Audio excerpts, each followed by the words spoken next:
ভাৰতখনক ধাৰত অনা 20-30 বছৰৰ কাৰণে ভাৰতখনক ধাৰত পুতিলে প্ৰত্যেকে কৈ থাকে এটা কথাই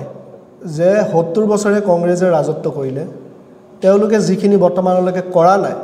সেইখিনি আমি এই কম সময়ৰ ভিতৰত কৰি দিলো আপুনি কি ক'ব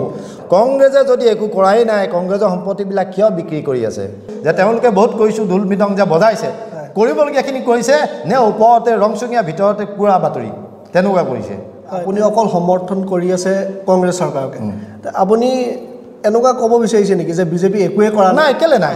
দেশৰ ভাৰতৰ অৱস্থা অনা ভৱিষ্যতে 5 বছৰ এই পিছৰ 5 বছৰ যদি চৰকাৰখন আকৌ তেওঁলোকৰ হ'বলগীয়া হয় তেতিয়াহ'লে দেশে মাগিব লাগিব আমি যদি 55% ভোটো পাওঁ তেতিয়াও আমি কেন্দ্ৰত চৰকাৰ কৰিম আমি সকলো প্লেনিং কৰি পেনে আমি কথাবিলাক কওঁ আমাৰ মনমোহন সিং ডাঙৰীয়াক আমাৰ প্ৰাক্তন প্ৰধানমন্ত্ৰীক তেওঁলোকে কিমান হাঁহে কিমান ইটিকিং কৰে মনমোহন সিং ডাঙৰীয়াই যিটো GST কৰি গৈছিল দেশৰ যিটো উন্নয়ন কৰি গৈছিলে দেশৰ অৰ্থনীতি যেটো কৰি গৈছিলে কথা উন্নয়ন কৰিবলৈ হলে কলম কাগজ লাগিব আমি কলম কাগজৰ মানুহ বহাও তেওঁলোকে কথা কোৱা মানুহ আসনত বহাই এখন আপোনাক মই দেখাব ললো ৰাইজকো মই দেখালো এয়া মহা অভিযোগ এখন কৈছে এইবিলাক ভালকে পঢ়ি চাবচোন আমি অকল আবেগত গৈ ভোট এটা দি পিনে নিজৰ জীৱনৰ খুব গুৰুত্বপূৰ্ণ 5 বছৰ সময় ক্ষয়ক্ষতি নকৰি বিবেকেৰে আমি যদি চিন্তা কৰি চাওঁ তেতিয়াহ'লে দেশখন শান্তি হ'ব সম্প্ৰীতি বাঢ়িব দেশৰ অৰ্থনীতি আগবাঢ়িব আমি সকলোবিলাক আগবাঢ়ি যাম এটা চাওক মুখ্যমন্ত্ৰী পৰিয়ালৰ ভূমি কেলেংকাৰী ইমান আচ্ছা মুখ্যমন্ত্ৰী পত্নীলৈ 10 কোটি টকাৰ ৰাজ সাহায্য কেন্দ্ৰীয় চৰকাৰৰ কাৰ্বি আংলঙত জনজাতীয় লোকৰ 1000 বিঘা ভূমি দখল কৰিছে শ্ৰীৰামপুৰ গেটত সিন্ডিকেট সোৱণশিৰি নদীৰ বুকু তৰাং কৰিলে বিজেপিয়ে বিদেশী সমস্যা কৰি ৰাখিছে আঠখেলীয়া নামঘৰত ৰাজনীতিৰ পাখা খেল সেইদিনা ৰাতি গৌৰৱ গগৈ যিদিনা দিচাংমুখলৈ আহিব ৰাতি 11টা বজাত আৰক্ষীয়ে ফোন কৰি মোক থানালৈ মাতিছে মই সুধিলোঁ মই কিবা অপৰাধী নেকি টুইন টাৱাৰ স্মাৰ্ট সিটি বুলেট ট্ৰেইন ক'ত গ'ল এইবিলাক মানুহ অসমৰ মানুহ এক্টিং ইমান নকৰা ভাবিছে নি ইমান মূৰ্খ ভাবিছে নি তেওঁলোকে কৈ যাব আমি শুনি যাম ভোট দি যাম এনে দিয়া নহয় মূল্য বৃদ্ধি কৰিব নাই তেওঁলোকক পাৰ্মিশ্যন দিছে লাইচেঞ্চ দিছে তোমালোকে মূল্য বৃদ্ধি কৰি হ'লেও আমাক পইচা দি আমি ইলেকশ্যন খেলিব লাগে আপোনাৰ খিলঞ্জীয়া অস্তিত্ব সংকটত মাটিৰ কৰ বৃদ্ধি কৰিছে কৃষি সামগ্ৰীৰ দাম বৃদ্ধি কৰিছে ঋণ লৈ ইতিহাস সৃষ্টি কৰিছে খিলঞ্জীয়াক উচ্ছেদ কৰিছে খিলঞ্জীয়া ভূমিপুত্ৰ মিচিং তিৱা ৰাভা বড়ো এইবিলাক মানুহক তেওঁলোকক ভূমিহীন কৰিছে যি হেলমেটৰ নামত বা গাড়ী কাগজপত্ৰৰ নামত ইমান হাজাৰ টকা সংগ্ৰহ কৰিছে মানুহক লুটপাট কৰিছে কোনো দয়া মৰাম বোলা বস্তুটো নাই ঋণ লৈ হেলিকপ্টাৰত বিয়া খাবলৈ যায় মুখ্যমন্ত্ৰীয়ে APSC কেলেংকাৰী তদন্ত থমকি হ'ল কিয় কিমান সুঠাম ল'ৰা 15,000 ল'ৰা শ্বহীদ হ'ল অসমৰ সহস্ৰজনক শ্বহীদ কৰি তেওঁলোকে আসনত বহি কি কৰিলে এই সহস্ৰজনক যে শ্বহীদ হ'ল তেওঁলোকৰ পৰিয়ালক তেওঁলোকে কি চালে তেওঁলোকৰ 10 বছৰীয়া কাৰ্যকালত আজি আলোচনাত আলফা বহিলে 40-45 বছৰীয়া এক সংগ্ৰামৰ পিছত সংগ্ৰামৰ যদি উদ্দেশ্যই আছিলে যে অলপ পইচা অলপ অনুদান অলপ কিবা এটা দিলে আমাৰ যি উদ্দেশ্য মুখ্য উদ্দেশ্যৰ পৰা আমি আঁতৰি যাম বুলি আছিলে তেতিয়াহ'লে ইমান 12-15,000 ল'ৰাক মৰিব দিব নালাগিছিলে অসমৰ ভূমিপুত্ৰ জনগোষ্ঠীয় ট্ৰাইবেল এজন নেতাক অসমৰ মুখ্যমন্ত্ৰীৰ পৰা দলিয়াই পেলাই বেলেগ এজনে বহিলে আমাৰ পৰা যোৱা হয় যে এয়া বিজেপি চৰকাৰ নহয় এয়া কংগ্ৰেছৰ চৰকাৰ কংগ্ৰেছৰ পৰা বহু লোক তালৈকে গৈ বিজেপি গেলাই দিলে কংগ্ৰেছ চৰকাৰ অকণমান ব্যক্তিগতভাৱে চলি আছিলে নেকি যে এটা ফেমিলি হিচাপে চলি আছিলে নেকি বিজেপি কোন নাই কিমান বিজেপি গোটেই সমগ্ৰ ভাৰতবৰ্ষতে পৰিয়ালকেন্দ্ৰিক পীযুষ হাজৰিকা ডাঙৰীয়া এষাৰ কথা যি দুদিনমান আগত কৈছে যে গৌৰৱ গগৈ ডাঙৰীয়াই সেই পৰিয়ালকেন্দ্ৰিক কৰিয়ে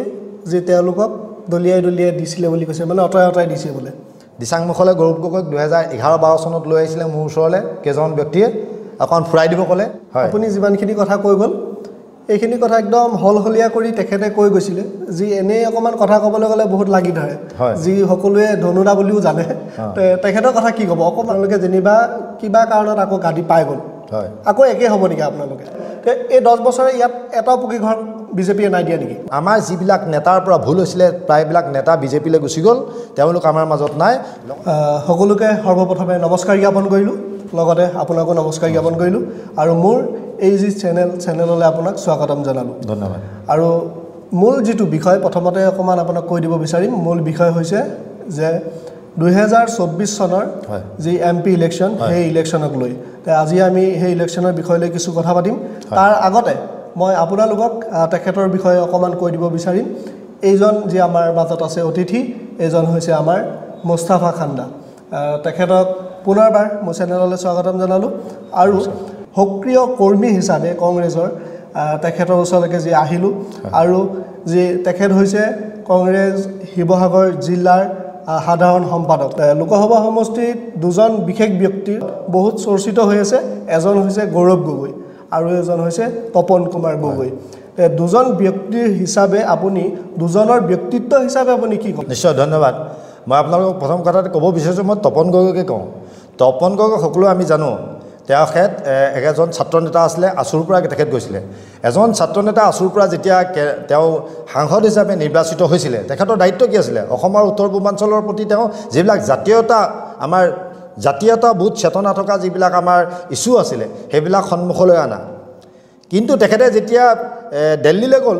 দিল্লীলৈ যোৱাৰ পিছত যি কা আন্দোলন হ'ল বা কিমান আন্দোলন প্ৰতিবাদ হ'ল, এই প্ৰতিবাদবিলাকক তেখেতে গুৰুত্ব নিদিলে। সেই প্ৰতিবাদত 5টা ল'ৰাই, আমাৰ সৰু সৰু কণমানি ল'ৰা, ডেকা ল'ৰাই আমাৰ প্ৰাণ গ'ল। কিন্তু তাৰ বিৰোধিতা এটা অকণমানো নকৰিলে। আন নালাগে সেই 5টা যি আমাৰ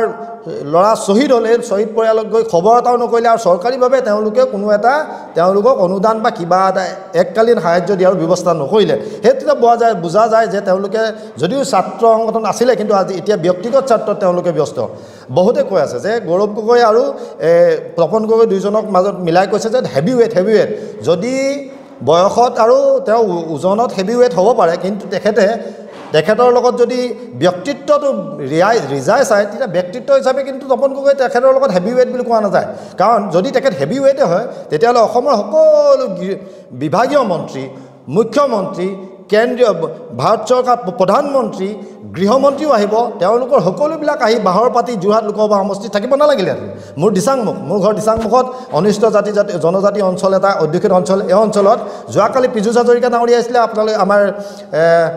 মন্ত্ৰী পীযুষ হাজৰিকা ডাঙৰীয়া আহিছিলে, অফলালৈ আহিছিলে গৰাখহনীয়ালৈ। তাতে এখন মিটিং দিছিলে। আমাৰ দিচাংমুখ অঞ্চলৰ 100জনমান মানুহ তাত উপস্থিত হ'ল। তেখেতে 30খন গাড়ী আনিছিলে, 4জন মানুহকেও 4 × 12 120জন মানুহ তেখেতে লৈ আহিছিলে। লগত আমাৰ দিচাংমুখ অঞ্চলৰ মাত্ৰ 100জনমান মানুহ গোট খালে। লগে তেওঁলোকে আজি আকৌ তপন গগৈ ডাঙৰীয়াৰ দিচাংমুখত, মোৰ ঘৰৰ সন্মুখত এখন সভা পাতিলে দিনৰ 11-12মান বজাত। মই নিজে চাই আহিছোঁ। সেই সভাখনত 200খন চকী লগাইছে। তেওঁলোকক সুধিব, এই ভৱনটোৰ ভিতৰত 200খন চকী লগাইছে, 200খন চকী সম্পূৰ্ণ কৰিব পৰা নাই, যিহেতু লগত তপন গগৈৰ লগত কিমান গাড়ী আহিছে, কিমান মানুহ আহিছে, কিমান পুলিচ মিলিটাৰী আহিছে,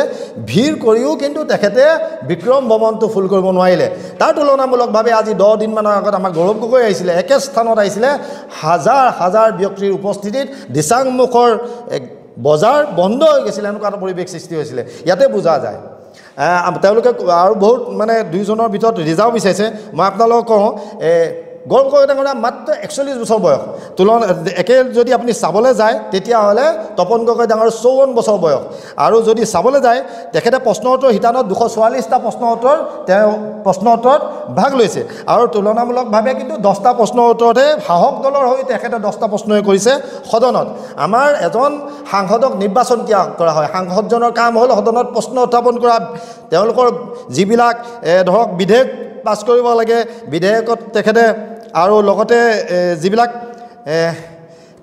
বিধেয়ক কাৰ্যবাহীত অংশ ল'ব লাগে, এইবিলাক কাৰ্যত কিন্তু তুলনামূলকভাৱে বহু পিছ পৰি আছে তপন গগৈ ডাঙৰীয়া। এইটো কথা মই খৰচীভাৱ মাৰি আপোনালোকক নকলেও হ'ব, কাৰণ সকলো সংবাদ মাধ্যমে প্ৰচাৰ কৰি আছে। এইখিনি কথা সকলো গম পাই আছে। এইখিনি কথাকে যদি কৈ থাকোঁ, ভাবিব আমি একেখিনি কথাকে সন্মুখলৈ আনি আছোঁ বাৰে বাৰে। সেইকাৰণে ক'ব বিচাৰিছোঁ যে তপন গগৈ আৰু গৌৰৱ গগৈৰ মাজত তুলনা নহয়। সেয়েহে বিজেপিৰ পৰা নেতৃত্বত থকা গুৰুত্বপূৰ্ণ নেতৃত্বৰ অধিকাৰীসকলে আমাৰ লগত কথা পাতিছে,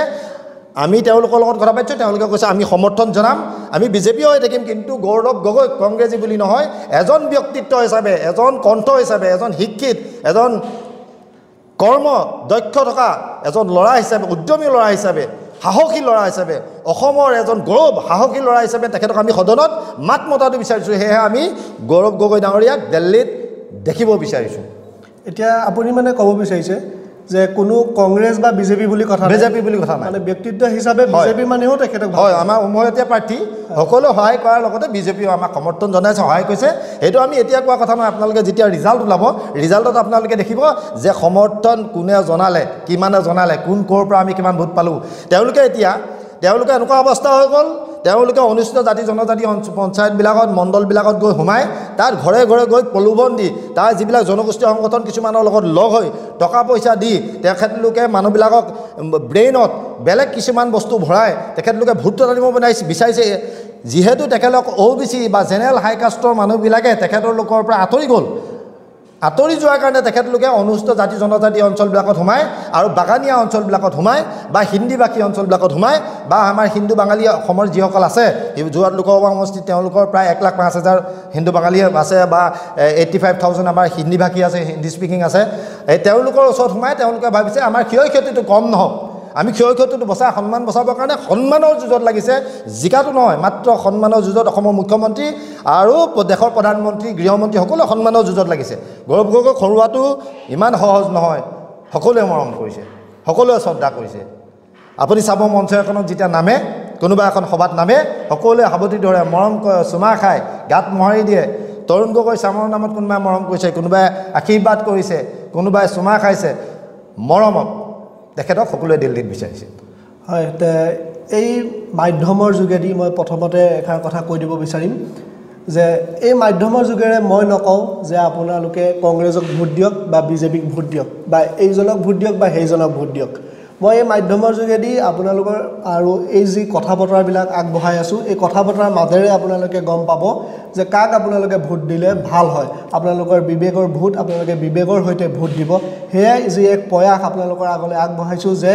প্ৰত্যেকজনৰ লগত কথা পাতিম যি আগতে আপোনালোকৰ ভিডিঅ'টো চাই আহিছিলে তাত মই কৈছিলোঁ যে অকল মই বিজেপি বা কংগ্ৰেছ বুলি নহয় প্ৰত্যেকজনৰ ওচৰলৈ যাম প্ৰত্যেকজনৰ মত ল'ম যে কোনে কেনেকুৱা ধৰণৰ কি কয় গৌৰৱ গগৈ বা তপন কুমাৰ গগৈ বিষয় লৈ এতিয়া ব্যক্তিত্ব হিচাপে যি আমি কথা পাতিলোঁ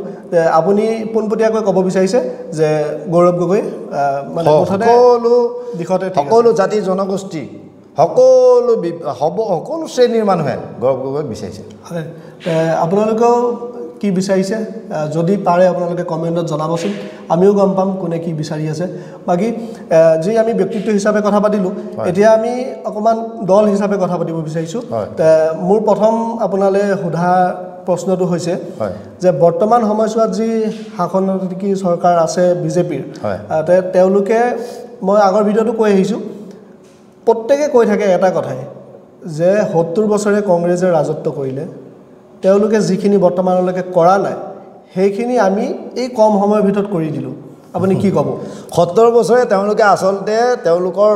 হোৱাটছআপ এটা গ্ৰুপ আছে হোৱাটছআপ ইউনিভাৰ্চিটিত পঢ়াৰ কাৰণে তেওঁলোকে নাজানে কংগ্ৰেছে 70 বছৰ শাসন কৰা নাই মাজত বিজেপিও কৈছিলে বা আমাৰ তৃতীয় দলসকলে মিলিও কৰিছিলে অকল কংগ্ৰেছে কৰা নাই কংগ্ৰেছে যদি একো কৰাই নাই কংগ্ৰেছৰ সম্পত্তিবিলাক কিয় বিক্ৰী কৰি আছে কংগ্ৰেছৰ সম্পত্তিবিলাক বিক্ৰী কৰি ভাৰতখনক ধাৰত অনা 20-30 বছৰৰ কাৰণে ভাৰতখনক ধাৰত পুতিলে অসমক ধাৰত পুতিলে আজি অসমত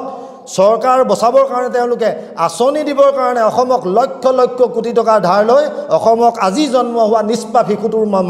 ডিঙিটো হাজাৰ হাজাৰ টকাৰ ধাৰ তেওঁলোকে লগাই দিছে মাত্ৰ ভোটখিনি ৰাইজক বচাবৰ কাৰণে ৰাখিবৰ কাৰণে আজি প্ৰাইভেট কিয় প্ৰাইভেটক হেৰিত বিকিব লাগে আমাৰ যিবিলাক ইণ্ডাষ্ট্ৰি বা কোম্পানী আছে কিয় বিক্ৰী কৰিব লাগে সেইবিলাকতো আমাৰ সম্পত্তি আছিলে আমি কৰা সম্পত্তি আছিলে তেওঁলোকে কৰা সম্পত্তি দেখাওক যিবিলাক অভাৰ ব্ৰিজ কয় কিবা কিবি কয় চব আমি বনোৱা তেওঁলোকে কিছুমান ব্ৰিজ বা কিবা কিছুমান কাম সম্পূৰ্ণ কৰিছে যিহেতু আমি চৰকাৰৰ পৰা আঁতৰি গ'লোঁ আমি চৰকাৰ থকাত আমি সম্পূৰ্ণ কৰিলোঁ এতিয়া মই আপুনি ক'লে কাৰণে কথা এটা কওঁ শিৱসাগৰ নেশ্যনেল হাইৱেৰ পৰা যিটো প্ৰগতি হস্পিটেলৰ পৰা দিচাংমুখলৈ অহা ডেকা বৰবৰুৱা পথ 10 কিলোমিটাৰ তেওঁলোকৰ কেন্দ্ৰীয় মন্ত্ৰী নীতিন গাডকাৰীয়ে ক'লে যে 10 কিলোমিটাৰ পথটো আমি 2 লেন যুক্ত কৰি দিচাংমুখৰ পৰা এখন অভাৰ ব্ৰিজ আমি ঢকুৱাখানালৈকে দিম তেওঁলোকে ঘোষণা কৰিলে এই ঘোষণাটো আপোনালোকে সংবাদ মাধ্যমত সকলো পাইছে কেন্দ্ৰত দিল্লীৰ পৰা কৈছে তাৰপিছত অলপমান দিনৰ পিছত নীতিন গাডকাৰী ডাঙৰীয়াই ক'লে যে আমাৰ সৰ্বানন্দ সোণোৱাল ডাঙৰীয়াই মোক ক'লে আপুনি যেনে তেনে কথাটো কৈ দিয়ক সভাত কৈ দিলে মানে মোৰ মানে অন্ততঃ পাৰ হৈ যাব পাৰোঁ বিধানসভা নিৰ্বাচনটো বা লোকসভা নিৰ্বাচনটো মই পাৰ হৈ যাব পাৰোঁ তেতিয়াহ'লে আমাৰ দিচাংমুখ অঞ্চলৰ সাধাৰণ যিবিলাক অনুষ্ঠিত জাতি জনজাতিৰ সাধাৰণ মানুহ একদম এনেকুৱা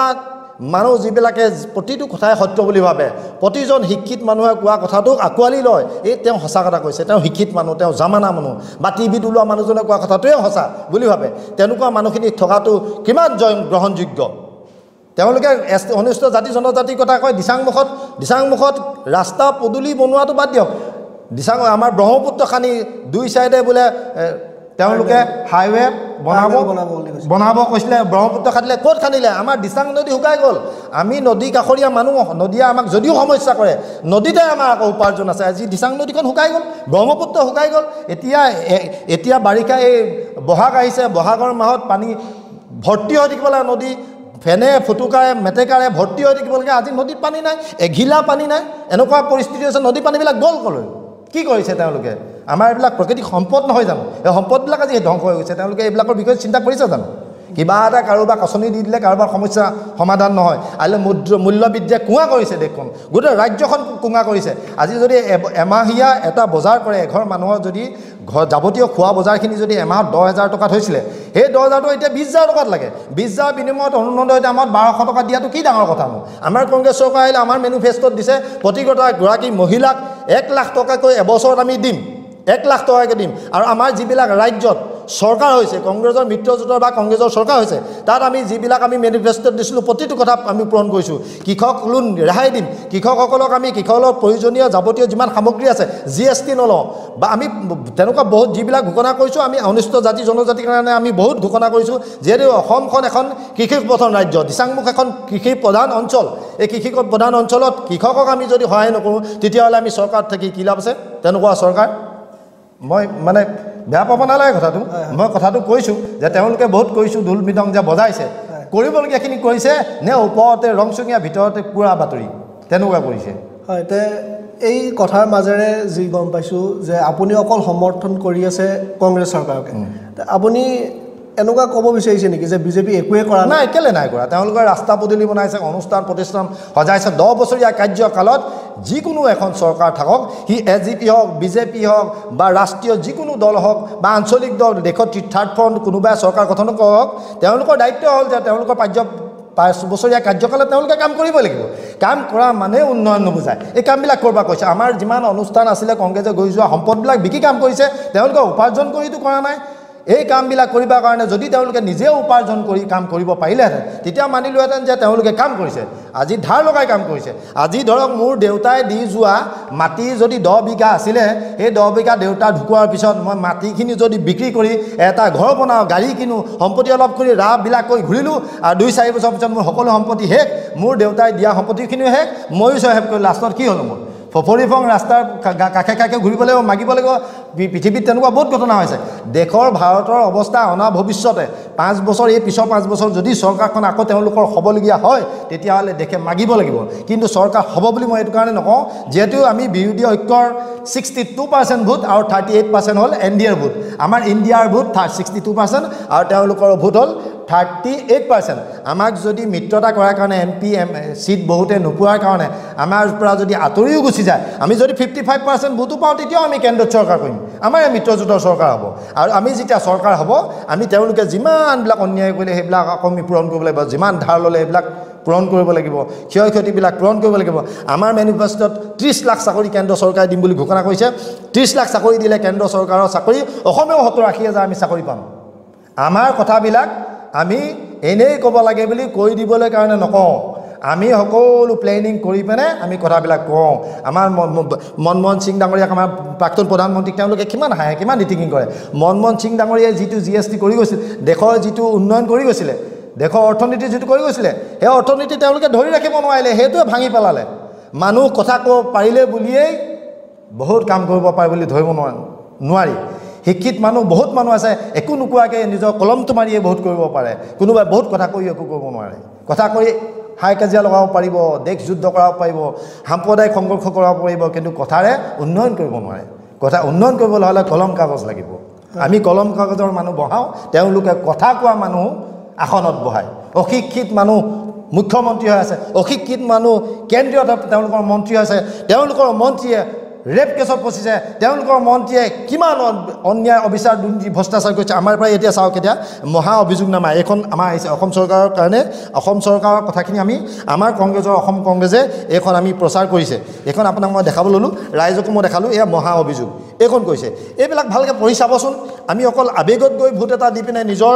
জীৱনৰ খুব গুৰুত্বপূৰ্ণ 5 বছৰ সময় ক্ষয় ক্ষতি নকৰি বিবেকেৰে আমি যদি চিন্তা কৰি চাওঁ তেতিয়াহ'লে দেশখন শান্তি হ'ব, সম্প্ৰীতি বাঢ়িব, দেশৰ অৰ্থনীতি আগবাঢ়িব, আমি সকলোবিলাক আগবাঢ়ি যাম। সকলো যেতিয়া আগবাঢ়ি যাম দেশখনো আগবাঢ়ি যাব। এতিয়া চাওক, মুখ্যমন্ত্ৰী পৰিয়ালৰ ভূমি কেলেংকাৰী ইমান চিঞৰি আছোঁ, সংবাদ মাধ্যমে প্ৰচাৰ কৰিব নিবিচাৰে, সকলো মিলি আছে। সকলো সংবাদ মাধ্যম নহয় বুলিয়ে তাৰ কিছু সংখ্যক আছে যিসকলে ন্যায়টো প্ৰচাৰ কৰাৰ বাবে বহুত সংবাদ মাধ্যমৰ পৰা বাহিৰলৈ উলিয়াই দিয়া হৈছে। তেওঁলোকে ওলাই ইউটিউবত কাম কৰিবলগীয়া হৈছে। আচ্ছা, মুখ্যমন্ত্ৰীৰ পত্নীলৈ 10 কোটি টকাৰ ৰাজ সাহায্য কেন্দ্ৰীয় চৰকাৰৰ। আজি যদি চাই 18 একৰ মাটি দখল মুখ্যমন্ত্ৰীৰ পত্নীৰ মালিকাধীন কোম্পানীৰ। কাৰ্বি আংলঙত জনজাতীয় লোকৰ 1000 বিঘা ভূমি দখল কৰিছে। হাতী মানুহৰ সংঘাত ৰোধত বিফল মুখ্যমন্ত্ৰী। মূল্য বৃদ্ধি কুঙা কৰিছে জনগণক। পেট্ৰল ডিজেলৰ মূল্য বৃদ্ধি। শ্ৰীৰামপুৰ গেটত চিণ্ডিকেট, গৰু ম'হৰ চিণ্ডিকেট, কয়লা খনন আৰু কয়লা খনিত থলুৱা যুৱকৰ হত্যা। ভাৰত ভূটান সীমান্তত হাতীৰ উপদ্ৰৱ। সোৱণশিৰি নদীৰ বুকু তৰাং কৰিলে বিজেপিয়ে। ঋণগ্ৰস্ত মহিলাক মুখ্যমন্ত্ৰীৰ প্ৰতাৰণা। টুল গেটত অসমৰ জনতাৰ ৰক্তপান। বিদেশী সমস্যা কৰি ৰাখিছে। বিৰোধ কৰা নিউজ পৰ্টেল ক্ৰয়। জনপ্ৰিয় ধাৰাবাহিক বন্ধ কৰাৰ ষড়যন্ত্ৰ। কাজিৰঙাত ৰিজৰ্ট ক্ৰয়। আঠখেলীয়া নামঘৰত ৰাজনীতিৰ পাশা খেল। কোনটো জেগাত তেওঁলোকে ৰাজনীতি কৰা নাই? এনেকুৱা জেগা এৰি দিয়া নাই য'ত তেওঁলোকে ৰাজনীতি কৰা নাই। প্ৰত্যেকটো জেগাতে তেওঁলোকে ৰাজনীতি কৰিছে। আৰক্ষীক নিয়ন্ত্ৰণ। সেইদিনা ৰাতি গৌৰৱ গগৈ যিদিনা দিচাংমুখলৈ আহিব, ৰাতি 11টা বজাত আৰক্ষীয়ে ফোন কৰি মোক থানালৈ মাতিছে। মই সুধিলোঁ মই কিবা অপৰাধী নি, কিয় মোক মাতিছে? বোলে গৌৰৱ গগৈ ডাঙৰীয়া আহিব, গৌৰৱ গগৈ ডাঙৰীয়া আহিবৰ কাৰণে আপোনাৰ লগত কথা পাতি আছে। মই ৰাতি 11টা বজাত আপোনাৰ কথাত মই ফোনত মই নাযাওঁ, আপোনাৰ প্ৰয়োজন আছে, ৰাতিপুৱা ভদ্ৰ মানুহৰ নিচিনা মোৰ ওচৰলৈ আহিব। ৰাতিপুৱালৈ আমি দিচাংমুখৰ আমাৰ যিবিলাক কংগ্ৰেছৰ প্ৰতিনিধি আছে, আমাৰ মণ্ডল কংগ্ৰেছ, আমি চবেই গৈ তেওঁলোকৰ লগত পাতিলোঁ যে এনেকৈ আপোনালোকৰ মানুহ কিমান হ'ব, বেমেজালি কৰিব নি, গাড়ী ভিৰ কৰিব নি। বাৰু ঠিক আছে, তেওঁলোকে নিয়ন্ত্ৰণত ৰাখিছে। সেয়া পুলিচৰ বা প্ৰশাসনৰ ভুল নাই, তেওঁলোকক নিয়ন্ত্ৰণত ৰাখিছে। মুখ্যমন্ত্ৰীৰ সুবাদতে উচ্চ পদস্থ আৰক্ষীৰ নেতৃত্বত টকা সংগ্ৰহ। গুৱাহাটীত চাইবাৰ অপৰাধৰ ঘাটি কোনে চলাইছিল? ৰামদেৱক অসমৰ মাটি। আৰ্ট ফেড ধ্বংস। Twin tower, smart city, bullet train, ক'ত গ'ল এইবিলাক? ক'ত গ'ল এইবিলাক? মানুহ অসমৰ মানুহক এক্টিং ইমান নকৰা ভাবিছে নি? ইমান মূৰ্খ ভাবিছে নি? তেওঁলোকে কৈ যাব আমি শুনি যাম, ভোট দি যাম। ব্ৰহ্মপুত্ৰ খনন মিছা ক'লে। ৰিং ৰোড মিছা কৈছে। গুৱাহাটী কৃত্ৰিম বানপানীৰ সমস্যা তেওঁলোকে সমাধান কৰিব পৰা নাই। চৰকাৰী শিক্ষাখণ্ডৰ পয়া লগা অৱস্থা। মুখ্যমন্ত্ৰীৰ পত্নীৰ বিলাসী স্কুল। কিন্তু স্কুল আপুনি দেখিছে নাই? স্কুল কিমান বন্ধ কৰিছে, কিমান স্কুল বন্ধ কৰি দিলে। আমাৰ গাঁৱৰ বৃহৎ থকা সাধাৰণ শ্ৰেণীৰ মানুহবিলাকে এই 3-4-5 কিলোমিটাৰ সৰু ল'ৰা ছোৱালী পঢ়িব যাব নিবিচাৰে, অৰ্থনৈতিকভাৱে দুৰ্বল, তাতে স্কুলবিলাক ওচৰৰ স্কুলবিলাক বন্ধ কৰিছে। সেইবিলাক ল'ৰা ছোৱালী কাইলৈ যদি নপঢ়ে, পৰহিলৈ তেওঁলোক এজন ডাঙৰ হ'ব, যেতিয়া অপৰাধী হ'ব, বুজি নাপাব, শিক্ষা নাথাকিব, যেতিয়া অপৰাধী হ'ব, তেতিয়া দেশখন আকৌ বিশৃংখল হ'ব। মই আপোনাক অকণমান সময় লৈছোঁ কথাখিনি সোধাৰ কাৰণে, মই একদম খৰচী মাৰি কৈছোঁ। অসম চুক্তি ৰূপায়ণ। 6 জনগোষ্ঠী জনজাতিকৰণ, এইবিলাক চব অসাৰ হ'ল। কাগজ কল বন্ধ। সেই বন্ধ হোৱা কাগজ কলৰ মানুহখিনি চিন্তা কৰিলেনে? তেওঁলোকে কি হৈছে? ৰঙিয়াৰ এপল' মিল বন্ধ। 24 ঘণ্টাই বিদ্যুৎ যোগান এক প্ৰশাসন। বিদ্যুৎ বিল বৃদ্ধিৰ ইতিহাস। নিযুক্তি পৰীক্ষাত কেলেংকাৰী। বিদ্যুৎ বিল এনেকুৱা বাঢ়িছে, আপোনালোকে গম পাব। এতিয়া ডিজিটেল কিবা হেৰি লগাইছে, মিটাৰ লগাইছে, গম পাব, ৰিচাৰ্জ কৰিব লাগে, লাহে লাহে গম পাব। আৰু নিৰ্বাচনৰ পিছত যদি আকৌ কেন্দ্ৰত NDA চৰকাৰ আহে, প্ৰত্যেকটো বস্তুৰ 2-3 দাম বাঢ়িব, লিখি ৰাখক। যদি নেপাৰে আমাক জোতা মাৰিব, লিখি থাকক। চিলিণ্ডাৰ গেছ যদি আজি তেওঁলোকে 920 টকা নে কিমান কমাই অকণমান দেখাইছে, 1800 হ'ব। ইলেকশ্যনৰ পিছত প্ৰতিটো বিভাগত তেওঁলোকে দৰৱ পাতি, গম পাইছে ন? দৰৱ পাতিৰ পৰা এটা কিমান ডাঙৰ চিণ্ডিকেট কৰিছে। দৰৱ পাতি, চিমেণ্ট, বালি যিমান আছে প্ৰতিটো বিভাগৰ পৰা ইলেকশ্যনৰ কাৰণে তেওঁলোকে টকা সংগ্ৰহ কৰিছে। এই সংগ্ৰহবিলাক তেওঁলোকে এনেই দিয়া নহয়, মূল্য বৃদ্ধি কৰিব নাই, তেওঁলোকক পাৰ্মিশ্যন দিছে, লাইচেঞ্চ দিছে, তোমালোকে মূল্য বৃদ্ধি কৰি হ'লেও আমাক পইচা দি আমি ইলেকশ্যন খেলিব লাগে। আৰু আমাৰ কংগ্ৰেছৰ টকাখিনি সাধাৰণ 10-15 হাজাৰ টকা ফাইনৰ জেগাত 100 কোটি টকা তেওঁলোকে বন্ধ কৰি আমাক নিৰ্বাচনত খোজকাঢ়িবলৈও তেওঁলোকে বন্ধ কৰাৰ উপায় কৰিছে। আমি যাতে নিৰ্বাচন প্ৰচাৰেই কৰিব নোৱাৰোঁ। কিন্তু আমাৰ কৰ্মীবিলাক, আমি যিবিলাক আছোঁ কংগ্ৰেছৰ, ইমান ভয়াতুৰ নহয়, ইমান দুৰ্বল নহয়, চব বিকি শেষ কৰি দিম। কিন্তু কংগ্ৰেছৰ কাষনত আনিবৰ কাৰণে, বিৰোধী ঐক্যক কাষত আনিবৰ কাৰণে যিকোনো পৰিস্থিতিত নামি যাম, মৰিও যাব পাৰোঁ, কিন্তু চৰকাৰ আনিবৰ কাৰণে জীৱনৰ শেষ নিশ্বাসলৈকে চেষ্টা কৰিম। আপোনালোকে সহযোগ কৰক। ভৱিষ্যত, আপোনাৰ ভৱিষ্যত, আপোনাৰ ল'ৰা ছোৱালীৰ ভৱিষ্যত, দেশৰ ভৱিষ্যতৰ কাৰণে আপোনালোকে সহযোগ কৰক। নিযুক্তি পৰীক্ষাত কেলেংকাৰী। বিজেপি নেতাৰ কুকীৰ্তিত মহিলাৰ আত্মহত্যা, সেইটো গম পাইছে, মহিলা আত্মহত্যা কৰিছে। আমাৰ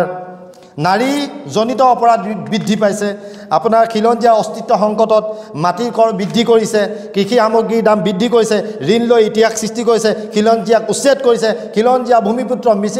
মিচিং তিৱা ৰাভা বড়ো এইবিলাক মানুহক তেওঁলোকক ভূমিহীন কৰিছে। যিবিলাক অসমৰ ভূমিপুত্ৰ, মাটি পাতি জন্ম হোৱা ভূমিপুত্ৰক তেওঁলোকে আজি নদী কিনাৰে কিনাৰে অকণমান কাগজ এইবিলাক পলিথিন লৈ বেৰ দি পিনে থকাৰ উপায় কৰিছে। যি জন্মগত মালিকী অধিকাৰ আছে তেওঁলোকৰ অসমত, ইয়াৰ মালিকী স্বত্ব আছে তেওঁলোকৰ ইয়াত মাটি পতা থাকক নাথাকক, তেওঁলোক ইয়াৰ ভূমিপুত্ৰ হয়, তেওঁলোকক বিনা মাটি পত্তা আমাৰ লিখিছে। মালিক স্বত্বটো ইয়াৰ খিলঞ্জীয়াৰ মালিকী স্বত্ব থাকিব, তাৰ পতা থাকক নাথাকক, য'তে বহি থাকিব তাতে মালিকী স্বত্ব থাকিব। ক্ষুদ্ৰ এনআৰচিত নামত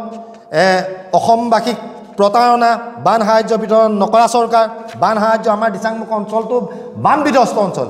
কিমান বান সাহায্য দিলে তেওঁলোকে, মানুহ খাব নাপাই পইছে, তোমালোকেও সহায় কৰিছা। মই কিমান অনুষ্ঠান প্ৰতিষ্ঠানৰ লগত জড়িত হয়, এই লাষ্ট 4-5 বছৰত 20 লাখ টকাতকৈ অধিক টকাৰ মই ইয়াত বান সাহায্য কৰাত সহায় কৰিছোঁ ৰাইজক। মই খুজি মাগি আনি দিছোঁ, মোৰ নাই, ময়ো আৰ্থিকভাৱে সাধাৰণ পৰিয়ালৰ ল'ৰা, মই খুজি মাগি আনি কৰিছোঁ। চৰকাৰৰ কাম আছিলে নে আমাৰ কাম আছিলে? চৰকাৰে কিয় ইয়াত কাণ সাৰ কিয় নিদিয়ে? আজি যোৰহাট মাজুলী সংযোগী দলং কেতিয়া হ'ব? শিলাসাগৰত খিলঞ্জীয়াক অত্যাচাৰ, চৰকাৰৰ মাটিত বিজেপিৰ কাৰ্যালয়, সাম্প্ৰদায়িক মুখ্যমন্ত্ৰী আজিও সাম্প্ৰদায়িক কথা কৈছে, প্ৰত্যেক দিনাই কৈছে। আঁচনি আজি এতিয়া কোড অফ কণ্ডাক্ট লাগিলে তেওঁলোকে টকা দিম ডিঙি হিৰ ফুলাই চিঞৰি আছে। এতিয়া ইলেকশ্যন কমিশ্যন ক'ত গ'ল? ইলেকশ্যন কমিশ্যনে কিয় এইবিলাক বন্ধ কৰিব পৰা নাই?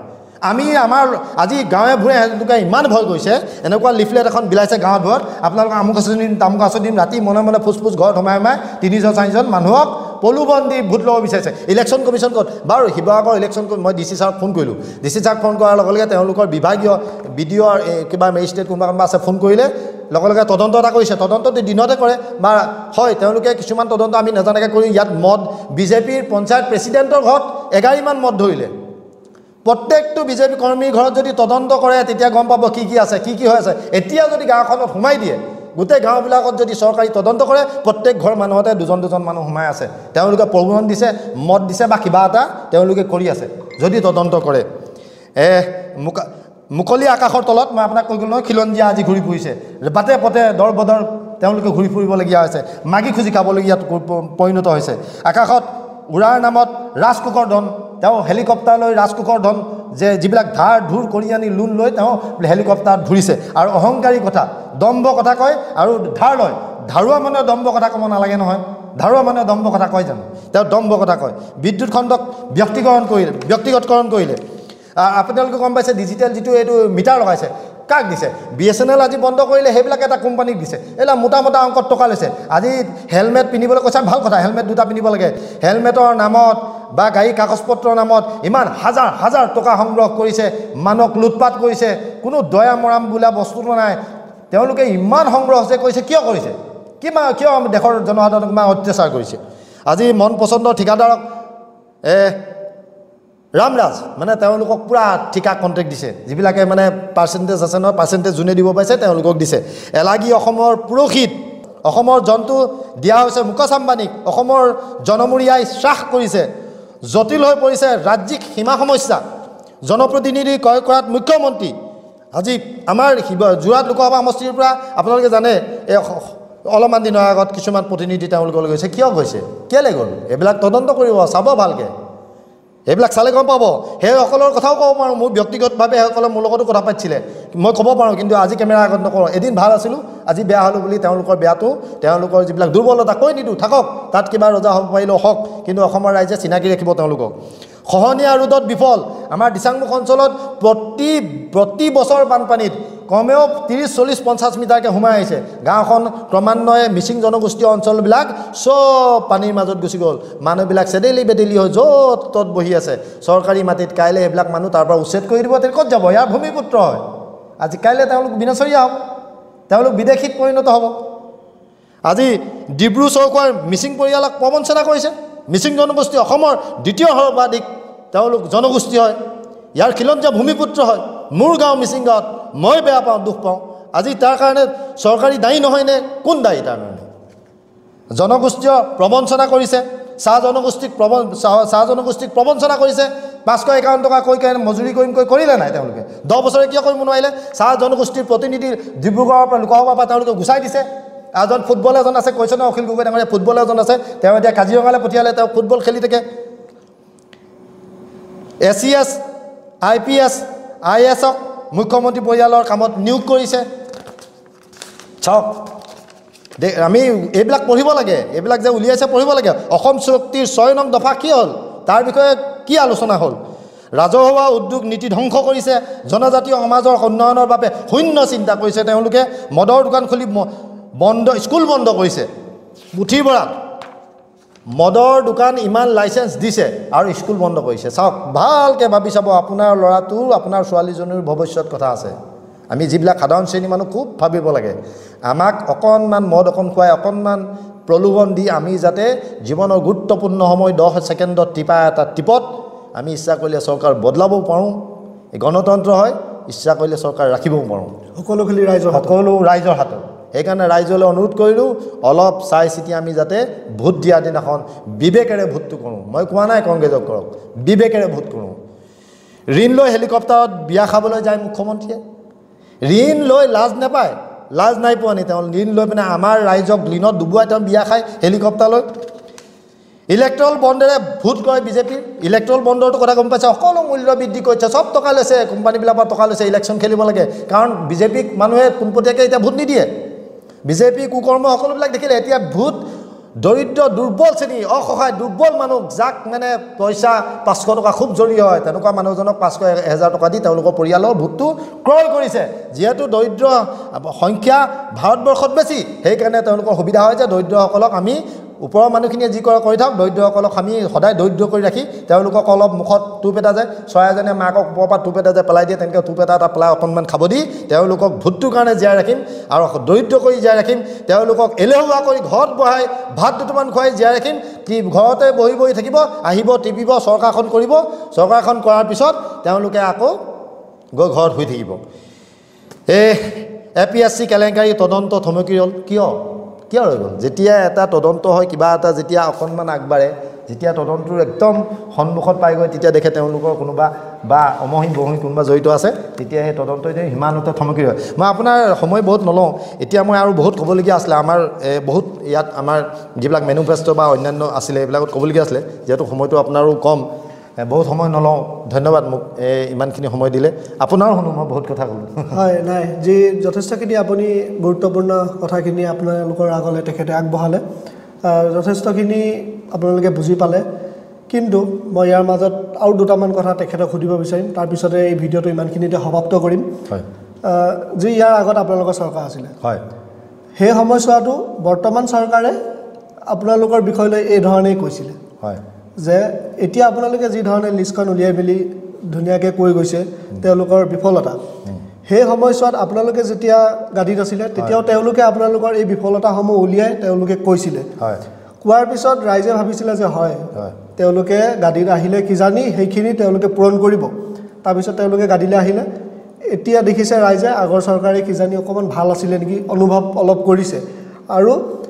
আপুনি যি ধৰণে এতিয়া গাই গৈছে তেওঁ তেতিয়া গাই গৈছিলে সেই সময়তে এতিয়া যদি নেক্সট আপোনালোকে আকৌ আহে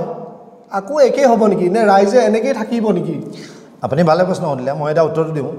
আপুনি যে কৈছে ইয়াৰ আগত মই অসমৰ কথাই কৈছোঁ সমগ্ৰ ভাৰতবৰ্ষলৈ নাযাওঁ অসমৰ কথা কৈছোঁ অসমত যেতিয়া কংগ্ৰেছৰ আমি ক্ৰমান্বয়ে তিনিটা কাৰ্যকাল নকৰাৰ আগত যেতিয়া অসম গণ পৰিষদৰ চৰকাৰ আছিলে অসম গণ পৰিষদৰ চৰকাৰ অহাৰ আগত কিমান গোটেই অসমত কিমান ডাঙৰ আন্দোলন কৰিলে যে কংগ্ৰেছে এনেকুৱা হৈছে কংগ্ৰেছে তেনেকুৱা কৰিছে কংগ্ৰেছে এইটো কৰিছে বহুত হুলস্থুল হ'ল অসমৰ ৰাইজে চিন্তা কৰিলে যে এইবিলাক আমাৰে ল'ৰা হয় এইবিলাক আমাৰ প্ৰতিবাদ কৰা ছাত্ৰ সন্থা বা অন্যান্য যিবিলাক সংগঠনে প্ৰতিবাদ কৰিছে এইবিলাক আমাৰ ল'ৰা ইহঁতি কোৱা প্ৰত্যেকটো কথা সঁচা এই প্ৰত্যেকটো কথা সঁচাৰ গুৰুত্ব দি তেওঁলোকক আসনত বহালে তাৰ পিছৰ পৰ্যায়টো মই ক'ব নালাগে গুপ্ত হত্যাৰ পৰা মুক্ত হত্যাৰ পৰা দেশ বৰবাদ কৰি ধ্বংস কৰি থান বান্ধ কৰি শেষ কৰি দিলে কংগ্ৰেছে আকৌ চৰকাৰ আনি মাননীয় প্ৰয়াত তৰুণ গগৈ ছাৰে 15 বছৰত অসমৰ যি পৰিস্থিতি আছিলে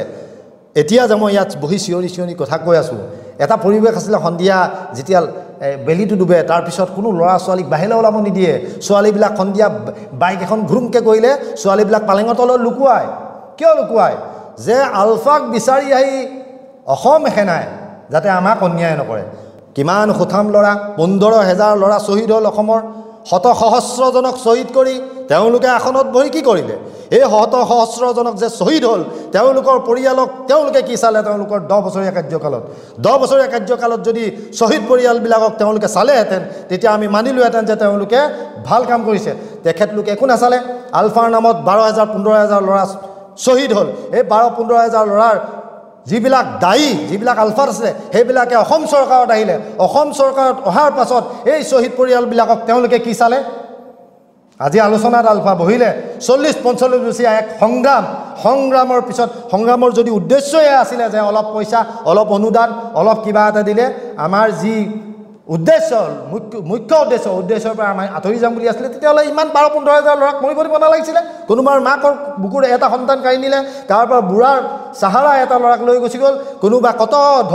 ধৰ্ষণ হ'ল কত মহিলা ধৰ্ষণ হ'ল আৰ্মি সেনাই যেতিয়া আৰ্মিৰ নামত বিচাৰি মানুহ কোনোবাই লাজত নকলে কোনোবাই আত্মহত্যা কৰিলে কিমান হ'ল এইবিলাক চাইছেনে অসমৰ ৰাইজে আকৌ তেওঁলোকে এইটো আপুনি কোৱা প্ৰশ্নটোকে কৈছোঁ যে বাট আমি এখন চৰকাৰ যেতিয়া চলি থাকে তাৰ ওপৰত প্ৰতিবাদ হয় সেইকাৰণে আমিও যেতিয়া চৰকাৰৰ পৰা আঁতৰি গ'লোঁ 10 বছৰীয়া তেওঁলোকৰ কাৰ্যকালত ভাৰতৰ ৰাইজে অসমৰ জনগণে অসমৰ ৰাইজে মোৰ দিচাংমুখৰ ৰাইজেও বুজি পালে যে দেশখন আমি 15 বছৰ কাৰ্যকালত কেনেকৈ চলাইছিলোঁ আমাৰ ইয়াৰ আগত যেতিয়া অসম গণ পৰিষদৰ আগত যেতিয়া হিতেশ্বৰ শইকীয়া প্ৰয়াত হিতেশ্বৰ শইকীয়া ডাঙৰীয়া আছিলে তেখেতৰ দিনতো আমি চৰকাৰ কেনেকৈ চলাইছিলোঁ তাৰ পিছৰ পৰ্যায়ত যেতিয়া প্ৰফুল্ল মহন্ত ডাঙৰীয়া চৰকাৰ চলালে তেওঁ কেনেকৈ চলালে তাৰ পৰাতো এজনটো ৰিমোটৰ প্ৰধান মুখ্যমন্ত্ৰী হৈছিলে এতিয়া আমাৰ সৰ্বানন্দ সোণোৱাল ডাঙৰীয়া সৰ্বানন্দ সোণোৱালক আমাৰ সোণোৱাল ডাঙৰীয়াক তেখেতক আমাৰ পৰা যোৱা এগালে আকৌ গাড়ীৰ পৰা দলিয়াই পেলাই দিলে তেখেতে সমষ্টিয়ে নাই ঘূৰি ফুৰিছে ক'ত খেলিম ক'ত নেখেলিম আজি ক'ত খেলিব কাইত ক'ত খেলিব নাজানে অসমৰ ভূমিপুত্ৰ জনগোষ্ঠীয় ট্ৰাইবেল এজন নেতাক অসমৰ মুখ্যমন্ত্ৰীৰ পৰা দলিয়াই পেলাই বেলেগ এজনে বহিলে আমাৰ পৰা যোৱা সেয়াই ৰাজনীতি আমি তেনেকুৱা ধৰণৰ ৰাজনীতি নকৰোঁ কংগ্ৰেছে এতিয়া আৰু এটা যি কথা দেই ৰাইজে বহু লোকে বৰ্তমানলৈকে কৈ থাকে হয় যে এয়া বিজেপি চৰকাৰ নহয় এয়া কংগ্ৰেছৰ চৰকাৰ কংগ্ৰেছৰ পৰা বহু লোক তালৈকে গৈ বিজেপিক গেলাই দিলে কি ক'ব এই বিষয়ে এখন কাৰো চৰকাৰ নহয় হিমন্ত চৰকাৰ এখন না বিজেপি চৰকাৰ না কংগ্ৰেছ চৰকাৰ আমাৰ দিচাংমুখতে ক'লোঁ এতিয়া বিজেপি কৰ্মীয়ে ভোট বিচাৰি কোনো ঘৰলৈ যোৱা নাই তেওঁলোকক চিনিয়ে নাপাওঁ যিবিলাক কৰ্মী আহিছে ভোট বিচাৰিছে তেওঁলোকে চিনি নাপায় এনেকুৱা মানুহে ভোট বিচাৰিছে তেওঁলোক এলাগি কৰি দিলে একো কাম নাই আমাৰ ওচৰলৈ এতিয়া দুখ মনেৰে আহিছে আহি পিনে কৈছে যে আমাৰ কোনো মূল্য নাইকিয়া কৰি দিলে আমাৰ লগত থাকা আমাৰ নীতি আদৰ্শ মানা আমাৰ কংগ্ৰেছৰ সংবিধান যদি মানিব পাৰা সন্মানেৰে আমি আসন দিম আমাতকৈ যদি তোমাৰ শিক্ষা বা সকলো ফালৰ পৰা তুমি কোৱালিটি বেছি আছে মোতকৈ ওপৰত আসনত তোমাক আপোনাক চিট দিম আহক আমাৰ লগত কাম কৰক কিন্তু আমাৰ সংবিধান মতে কৰিব লাগিব বিজেপিৰ সংবিধান মতে আমাৰ ইয়াত কাম কৰিব নোৱাৰিব এই যি কথাষাৰ আপুনি ক'লে এই কথাষাৰৰ মাজত মই এটা কথা ক'ব বিচাৰিম এই কথাষাৰ কিজানি অকণমান আপোনাৰ ভুল হৈছে নেকি যি ৰাইজে ক'ব বিচাৰিব কাৰণ এয়াই যে কংগ্ৰেছ চৰকাৰত অকণমান ব্যক্তিগতভাৱে চলি আছিলে নেকি যে এটা ফেমিলি হিচাপে চলি আছিলে নেকি না সেইটো ক'বলৈহে আজি তৰুণ গগৈ ছাৰৰ সুযোগ্য সন্তান গৌৰৱ গগৈক যদি আমি কওঁ পৰিয়াল কেন্দ্ৰিক হৈছে গগৈদেৱৰ ব্যক্তিগত যিটো তেওঁৰ ব্যক্তিত্ব সেইটোৰ লগত কম্পিটিশ্যন কৰি চাবচোন বিজেপিৰ কোন নাই কিমান বিজেপিৰ গোটেই সমগ্ৰ ভাৰতবৰ্ষতে পৰিয়াল কেন্দ্ৰিক গৃহমন্ত্ৰীৰ পুতেকক আমাৰ দেখিছে নহয় ক্ৰিকেট সন্থাৰ মানে তেওঁ বেট ধৰিছে দেখিছে নহয় খেলিছে নহয় আৰু দেখিছে নহয় তেওঁলোকৰো আছে তেওঁলোকৰ বাচ্চা আমি কোৱালিটি যদি আছে বাপেকৰ পুতেক হোৱাটো আপত্তি নাই কোনোবা বাপেকৰ যদি পুতেক হয় তেওঁৰ যদি কোৱালিটি আছে তেওঁ আমাৰ ইয়াত বিধায়ক MP যিকোনো আসনত বহিব পাৰে যদি তেওঁৰ নিজস্ব কোৱালিটি আছে নিজস্ব ব্যক্তিত্ব আছে সি যাৰে ল'ৰা নহওক আপুনি মানে এইটো ক'ব বিচাৰিছে যে পৰিয়াল কেন্দ্ৰিক হোৱা নাই পৰিয়াল কেন্দ্ৰিক নহয় কংগ্ৰেছ পৰিয়াল কেন্দ্ৰিক নহয় মোৰ দেউতা কংগ্ৰেছ কৰিছিলে মোৰ দেউতা কংগ্ৰেছ কৰাৰ পিছত মই কংগ্ৰেছত কাম কৰিছোঁ মই এটা পৰিয়াল কেন্দ্ৰিক হ'লো মোৰ আজু ককা কৰি গৈছে মোৰ খানদান পৰিয়ালে কৰি গৈছে মই এটা পৰিয়াল কেন্দ্ৰিক হ'লো মইতো কংগ্ৰেছত সময় দিছোঁ নিজৰ টকা পইচা খৰচ কৰিছোঁ মূল্যৱান সময় দিছোঁ 18 বছৰ বয়সৰ পৰা এতিয়া মোৰ 40 বছৰ পৰা হৈছে 40 বছৰ বয়সলৈকে প্ৰতিটো খোজে কংগ্ৰেছক সহায় কৰিছোঁ বুকু পাতি দিছোঁ কেতিয়াবা কংগ্ৰেছৰ গাঁৱলৈ কিবা এটা ফৰ্মুঠি মাৰিলে বুকুখন পাতি দিছোঁ কেতিয়াবা কথা ক'বলৈ কথাৰে প্ৰতিশোধ কৰিছোঁ কেতিয়াবা থানাৰ পৰা ৰাতি 12টাত 9টাত পুলিচে এৰেষ্ট কৰি নিছে কিমানবাৰ এৰেষ্ট কৰি নিছে থানাত নিছে বহাই থৈছে 24 ঘণ্টা বহাই থৈছে তাৰ কাৰণে মই এতিয়া কংগ্ৰেছ পৰিয়ালকেন্দ্ৰিক হ'ল নি মই পীযুষ হাজৰিকা ডাঙৰীয়া এষাৰ কথা যি দুদিনমান আগত কৈছে যে গৌৰৱ গগৈ ডাঙৰীয়াই সেই পৰিয়ালকেন্দ্ৰিক কৰিয়ে যে তেওঁলোকক দলিয়াই দিছিলে বুলি কৈছে মানে অতৰাই দিছে বোলে সেইবাবে বোলে তেওঁলোকে ওলাই আহিছে সেই বিষয়ে আপুনি কি এই মানে আমাৰ অসমৰ মুখ্যমন্ত্ৰী অলপ দূৰদৰ্শী বহুত চালাক মানুহ তেতিয়া আসনলৈ আহাই নাছিলে দিচাংমুখলৈ গৌৰৱ গগৈক 2011-12 চনত লৈ আহিছিলে মোৰ ওচৰলৈ কেইজন ব্যক্তিয়ে অকণ ফুৰাই দিব ক'লে তেতিয়া তেওঁ পঢ়ি আছে আমি প্ৰায় সমবয়সৰ তেওঁৰ কোৱালিটিৰ লগত আমাৰ কোনো হেৰি নাই বাৰু সম্মিশ্ৰণ নাই যেতিয়া ফুৰাব আনিছিলে তেতিয়া দেখিয়ে মানুহজনক ব্যক্তিত্বৰে মানুহক অকণমান আকৰ্ষিত কৰেতো কিছুমান মানুহৰ ৰূপ ৰং একোৱেই নাই জনি লিভাৰ হিন্দী চিনেমাৰ কমেডিয়ান একো ৰূপ ৰং একোৱেই নাই কিন্তু দেখিলে কিমান ভাল লাগে মনটো হাঁহি এটা ওলাই যায় ঠিক তেনেকৈ গৌৰৱ গগৈক তেতিয়া আকৃষ্ট হৈছিলোঁ আৰু হিমন্ত বিশ্ব শৰ্মা ডাঙৰীয়াই দেখিলে ই ভৱিষ্যতত অসমৰ বা ভাৰতবৰ্ষৰ এই আসনত আহিব এওঁ যেতিয়া আসনত আহিব মোৰ কথা নচলিব আৰু তাৰমানে আপুনি ক'ব বিচাৰিছে যে নিজে আঁতৰি গৈছে তেওঁ ভাবিছে মোৰ ইয়াৰ পিছত আৰু তৰুণ গগৈ ছাৰক বয়স হৈছিলে তেখেতক ঠগি মেলি কিবা কিবি কৰিছিলে তেখেতৰ বিশ্বাসঘাতক কৰিছিলে বিশ্বাস কৰোঁতে পিঠিত তেওঁ মৃত্যুৰ আগত কৈ গৈছে তৰুণ গগৈ ছাৰে বিশ্বাসঘাতক মোক পিছৰ পৰা ডেগাৰ মাৰিছে বহুত কথা কৈ গৈছে তেখেতো দূৰদৰ্শী আছিলে আমাৰ সৰ্বানন্দ সোণোৱাল ডাঙৰীয়াক কৈছিলে আপোনাকো ডেগাৰ মাৰিব বুলি কৈ গৈছিলে ডেগাৰ মাৰি পেলাই দিলে প্ৰত্যেককে ডেগাৰ মাৰিব তেওঁ চালে যিজন তৰুণ গগৈ ছাৰৰ পুত্ৰ ইয়াক এখেতক মই কিন্তু ডেগাৰ মাৰিব নোৱাৰিম এখেত বহুত শক্তিশালী মই ডেগাৰ মাৰিব নোৱাৰিম তেওঁ সেয়ে লাহেকৈ চাই ধৰি দিলে আৰু তেওঁ যিবিলাক অংগ পংগ যোগ্যতা নথকাকৈ অসমত মন্ত্ৰিত্ব কৰি আছে সেইবিলাকে তেওঁলোকৰ লগত কি কৰিব অযোগ্য মানুহকো তেখেতৰ দিনত তৰুণ গগৈ ছাৰে তেখেতৰ কথাত বিধানসভাত টিকেট দিছিলে দেখিছেনে দুটামানে হাঁহিয়ে থাকে গমেই নাপায় সদনত কি কৈছে দুটামান হাঁহি থাকে নাই একোৱে নাজানে এনেই সদনত গৈ বহি থাকে এই কথাষাৰ কওঁতে অকণমান মনত পৰিছে আপুনি যিমানখিনি কথা কৈ গ'ল এইখিনি কথা একদম হলহলীয়া কৰি তেখেতে কৈ গৈছিলে যি এনেই অকণমান কথা ক'বলৈ গ'লে বহুত লাগি ধৰে যি সকলোৱে ধনুদা বুলিও জানে তেখেতৰ কথা কি ক'ব অকণমান নকওঁ তেখেতক আমাৰ কংগ্ৰেছৰ মই বহুতবাৰ আগতে কৈছোঁ কংগ্ৰেছৰ বহুত ডাঙৰ ভুল সিদ্ধান্ত আছিলে ৰূপজ্যোতি কুৰ্মী ডাঙৰীয়াক বিধানসভালৈ পঠিয়াটো তেখেতে কংগ্ৰেছৰ দিনত থাকোঁতে বিজেপিৰ যিসকল নেতৃত্বত আছিলে আসনখনক সন্মান কৰিব লাগে তেওঁ বিজেপিৰ মুখ্যমন্ত্ৰীক ইমান বেয়া ব্যৱহাৰ কৰে ইমান বেয়া কথা কয় তেওঁৰ মুখত ইমান বেয়া অশ্লীল শব্দ এজন বিধানসভালৈ পঠোৱা কিমান সন্মানীয় ব্যক্তি হ'ব লাগে অসম বিধানসভাখন এখন পবিত্ৰ সদনত এজন কিমান দৰকাৰী মানুহক পঠিয়ায় যিজনৰ কথাত মানুহে আকৃষ্ট হ'ব লাগে যিজনৰ কথাত বিৰোধীকো আমি যাতে অপমানসূচক মন্তব্য কৰিব নালাগে অশ্লীল গালি গালচ পাৰিব নালাগে আমাৰ গৌৰৱ গগৈ ডাঙৰীয়াই কৰিছে জানো এইটো কংগ্ৰেছৰ নীতি নহয় তেখেতে হিচাপতকৈ বেছি বিজেপিৰ মানুহখিনিক ইমান অপদস্থই বেয়া গালি পাৰিছিলে বেয়া গালি পাৰি লাষ্টত তেওঁৰ মানে কিছুমান মানুহ কি আছে যিমান কথা গালি যিমান জানে কৈ শেষ কৰি দিয়ে যেতিয়া শেষ হৈ যায় একো নাথাকে তেতিয়া অলিয়া বলিয়া কৰে কি কৰিম কি নকৰিম কৰে তেওঁ এটা সিদ্ধান্ত ল'লে বিজেপিলৈ গুচি গ'ল ভাবিলে তাতে যাম তাত গৈ এতিয়া কি ক'ব সেই একেই বলিয়ালিখিনি কৰিছে আমাক কৈছে অসমৰ ৰাইজে দেখিছে ৰাইজে সিদ্ধান্ত ল'ব ৰাইজে কি বিচাৰে তেনেকুৱা মানুহক সদনত বিচাৰে নে ভদ্ৰ মানুহ বিচাৰে শিক্ষিত মানুহ বিচাৰে কামৰ মানুহ বিচাৰে নে অভদ্ৰ মানুহ বিচাৰে তেওঁ কিমান বেয়া কুকুৰৰ লগত তুলনা কৰে কিবা কিবি ইমান অশ্লীল ইমান তললৈ পৰা কথা কয় তাৰপিছতো আকৌ তেওঁ সেই তালৈ গুচি গ'ল আমাৰ কংগ্ৰেছত আৰু দুনাই বহুত মানুহৰ স্থান নহ'ব তেনেকুৱা মানুহৰ স্থান নহ'ব প্ৰতিবাদ কৰিম আজি আপোনালোকক ক'লোঁ মই হ'ব পাৰোঁ জিলা কংগ্ৰেছৰ সাধাৰণ সম্পাদক প্ৰদেশ কংগ্ৰেছতো প্ৰতিবাদ কৰোঁ তেনেকুৱা মানুহ ঘূৰি আহিলে যাতে আমাৰ দলত স্থান নাপায় তাৰ জোৰদাৰ প্ৰতিবাদ কৰিম দ্বিতীয়বাৰ আহিব দিয়া নহ'ব ঠিক আছে পোনপটীয়াকৈ এটা কথা আকৌ ক'ব বিচাৰিম আপোনালোকে যি কাৰণে আজি অলপ দিন আগতে গাড়ী এৰিব লগা হ'ল সেই কাৰণে যদি আপোনালোকে আকৌ প্ৰতিশ্ৰুতি দি আছে ৰাইজক আপোনালোকে যেনিবা কিবা কাৰণত আকৌ গাড়ী পাই গ'ল আকৌ একে হ'ব নেকি আপোনালোকে নহয় আমাৰ যিবিলাক ৰাজ্যত আপোনাক আগতে কৈ গ'লোঁ আমাৰ যিবিলাক ৰাজ্যত চৰকাৰ আছিলে আমি যিবিলাক মেনিফেষ্টত দিছিলোঁ যিবিলাক আমি প্ৰতিশ্ৰুতি দিছিলোঁ প্ৰতিটো প্ৰতিশ্ৰুতি আমি পূৰণ কৰিছোঁ ক্ৰমান্বয়ে পূৰণ কৰি আহি আছোঁ আমাৰ এতিয়াৰ প্ৰতিশ্ৰুতিয়ে তেনেকুৱা হ'ব কংগ্ৰেছে প্লেনিং কৰি পিনে কথাটো কয় কংগ্ৰেছে এনেই ক'ব লাগে বুলি কৈ নিদিয়ে প্লেনিং কৰে আমাৰ জ্যেষ্ঠ তেনেকুৱা আমাৰ ব্যক্তি আছে যিসকলে গোটেই সমগ্ৰ ভাৰতবৰ্ষৰ গোটেই প্লেনিংটো বনায় আমি টকাটো ক'ৰ পৰা আহিব ক'ত খৰচ কৰিম কেনেকৈ খৰচ কৰিম এই টকাটো আমি ধাৰ মাৰিব পাৰিম নাই কেনেকৈ ধাৰ মাৰিম আমি দেশখন খোখোলা কৰি দুৰ্বল কৰি দিয়া নাই নহয় দেশ স্বাধীন হোৱাৰ পিছত ভাৰতবৰ্ষত কি আছিলে এটা বেজী বনোৱাৰ এটা কোম্পানী নাছিলে আমি কংগ্ৰেছ চৰকাৰে যি 50-55